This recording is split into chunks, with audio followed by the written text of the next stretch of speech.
Сәлем достар, менің каналыма қош келдіңіздер. Мен бүгін сіздерге көпшілік алдына шыққан кезде қалай қорқынышымызды жеңе аламыз және де жалпы қалай қорқынышымыздан арыламыз, осы туралы айтатын боламын. Егер де менің видеом ұнаса, менің каналыма тіркеліп, лайк басуды ұмытпаңыздар.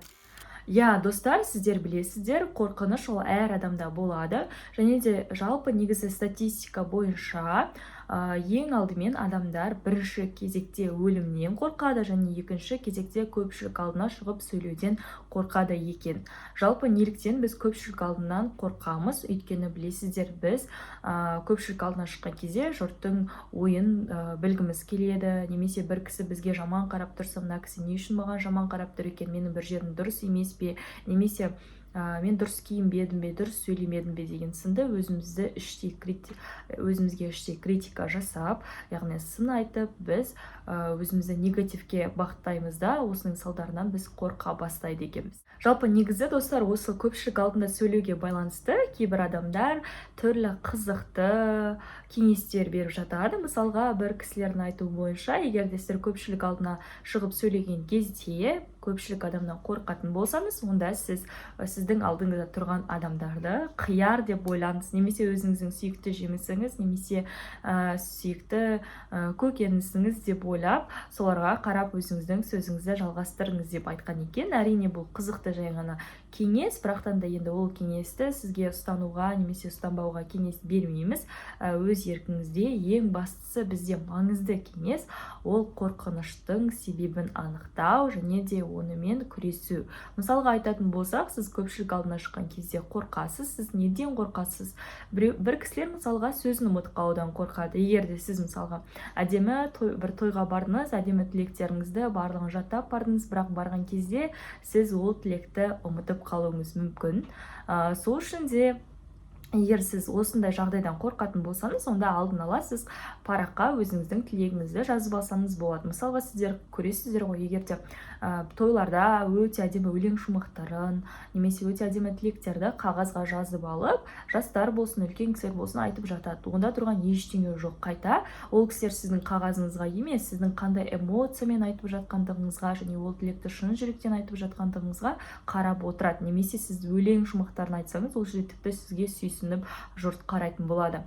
Сол үшін де достар, егер де сіз қорқатын болсаңыз, не үшін бірінші кезекте қорқатыныңызды анықтап алыңыз. Сіз мәтінді ұмытудан қорқатын болсаңыз, онда мәтінді міндетті түрде өзіңіз қағазға жазып алыңыз. Немесе егер сіз көпшілік алдына бір нәрсеге, яғни бизнес кездесуге барсаңыз, немесе тағы да басқа, яғни жаңа білім үйретуге баратын болсаңыз, онда сіз көпшілік алдына шыққан кезде кішігірім өзіңізге презентация жасап алуыңызға болады. Яғни маңызды кілт сөздерді сіз сонда жазасыз, және де сол кілт сөздер арқылы өзіңіздің не айтқыңыз келгендігін толық айтып шығасыз. Осылайша сіз егер де мен сөзімді ұмытып қалсам не болады? Яғни мен сөзімді ұмытсам, менің парақта барлығы жазылып тұр, немесе мен презентацияға қарап ақ барлығын айта беруімге болады. Одан басқа да тағы да бірнеше варианттарды дайындап қойсаңыз болады. Және сіз осы варианттардың бар екендігін ескере отырып өзіңіздің қорқынышыңызды жеңе аласыз. Яғни мен сөзімді ұмытсам, менде парақта бәрі жазылып тұр, яғни мен ештеңеден қорықпауым керек деген сынды. Достар, қарапайым тілмен айтатын болсақ та, егер де сіз мысалға көпшілік алдына шыққан кезде мен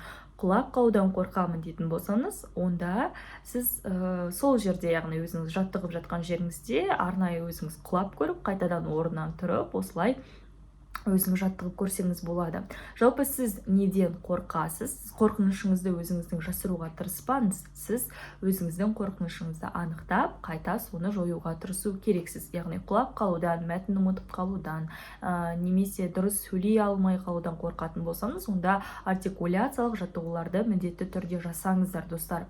Жалпы негізі көпшілік алдына шығардан алдын менің алдыңғы видеоларымда айтып өткенімдей, арнайы артикуляциялық жаттығуларды жасау қажет болады.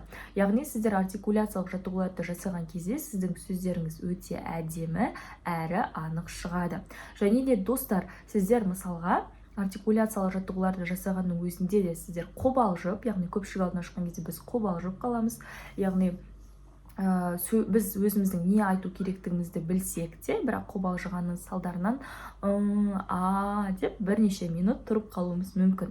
Ондай жағдайда сіздер қобалжуды жеңу үшін бірнеше рет терең тыныс аласыздар да, яғни ол демді ұстап тұрып ары қарай шығарып тастайсыздар. Яғни сіздер стресске түскен кезде де терең тыныс алып, оны демді сыртқа шығаруыңыз қажет. Мысалға айтатын болсақ, бірінші кезекте біз 4-ке дейін санаймыз, демді ішімізге жинап, одан кейін 4-ке дейін қайтадан санаған кезде, яғни кері санаған кезімізде біз демді сыртқа шығарып тастауымыз қажет болады.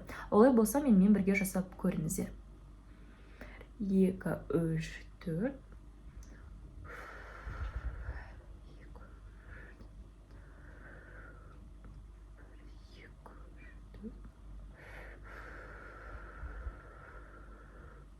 Достар, міне осылай 4-ке дейін санаған кезде демді 3-ке жинайсыздар, 4-ке дейін кері санаған кезде демді сыртқа қарай шығарып тастайсыздар. Осылай сіздер бірнеше рет жаттыққан сайын сіздің демалуыңыз жақсарып, сіздің қобалжығаныңыз басыла түседі. Және де ең бастысы, достар, сіздер негативке жол бермеңіздер.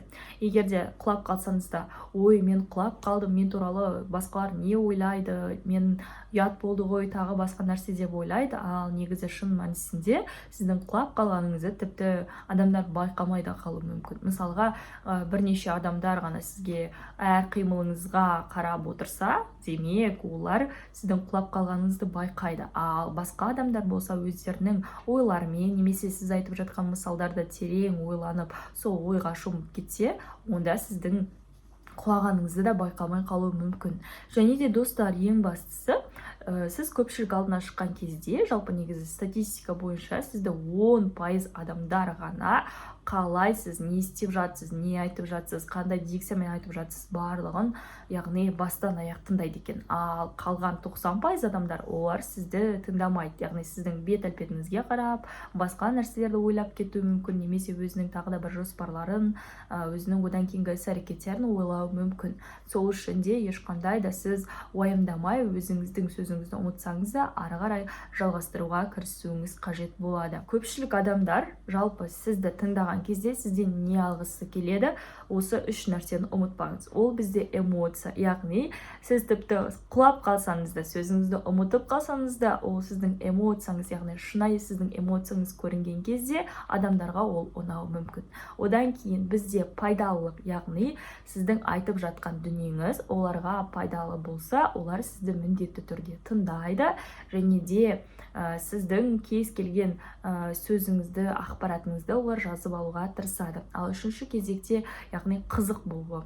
Яғни сіздің ақпаратыңыз оларға өте қызықты болу қажет. Ол үшін сіз міндетті түрде алдын ала дайындалу керексіз, және де сол дайындалып барған заттарыңызды толығымен айтып беретін болсаңыз, онда сізді барлығы да тыңдап, өзінің қызығушылықтарын білдіріп, тіпті сізге сұрақ қоюы да мүмкін. Ал сіз ол сұрақтарға алдын ала дайындалып алуыңыз қажет. Кезекте көпшілік алдына шығар кезде, сіз қазір 3 минуттан кейін көпшілік алдына шығасыз деп сізге айтқан кезде, сіз міндетті түрде арнайы жаттығуларды жасап алыңыз. Егер сіз қатты қобалжып тұрсаңыз, онда денеңізді босаңсыту үшін 10 рет отырып тұрыңыз, немесе артикуляциялық, яғни қобалжымай тұрсаңыз, бірақ сіздің тамағыңыз, яғни тамағыңыз қатты бітеліп қалған сияқты болып, немесе тамағыңыз ауырып тұрған болса, онда сізге арнайы артикуляциялық жаттығулар жасау керек. Оның ішінде бірде тарзан жаттығуын білесіздер, яғни біз өкпемізді қайта-қайта бірнеше рет ұрғылап,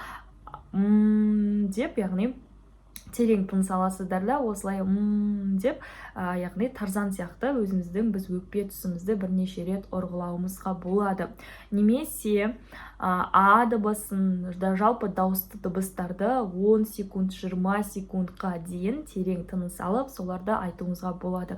Осы арқылы сіздер, яғни тамағыңыздағы ауруды кішкене болсын баса аласыз, және де міндетті түрде өзіңізбен жылы су алып алуды ұмытпаңыз. Өйткені сіздер көпшілік алдына шыққан кезде, қандай жағдайда болмасыңыз, қандай дайындықпен болмаңыз, бәрібір сіз қобалжисыз, міндетті түрде сол қобалжыған кезде сіздің тамағыңыз қарылып, сөйлей алмай қалуыңыз мүмкін. Сол үшін міндетті түрде қасыңызда сіздің жылы су болсын, және де ол көпшілік алдына шығар кезде сізде міндетті түрде ыстық, ащы, тәтті тағамдарды тұтынбағаныңыз жөн, тек қана жылы су және жеңіл түрде тамақтанып алсаңыз жеткілікті. Ол туралы да менің алдыңғы видеоларымда бар. Комментарийға егер де қалдырып кетемін, сіздерге жалпы көпшілік алдына шыққан кезде қандай тағамдарды тұтынбау керек, және де осы артикуляциялық жаттығулар, қандай артикуляциялық жаттығуларды жасау керек, осы туралы сіздерге айтатын боламын. Достар, осымен бүгінгі видео аяқталды. Біздерде егер де сіздерге менің видеом ұнайтын болса, менің каналыма тіркеліп, лайк басуды ұмытпаңыздар. Және де сіздерге қандай тақырып қызықты, комментарийға міндетті түрде жазыңыздар. Келесі видеоларда мен сіздерге сол ақпараттармен бөлісемін. Ал олай болса, сау болыңыздар.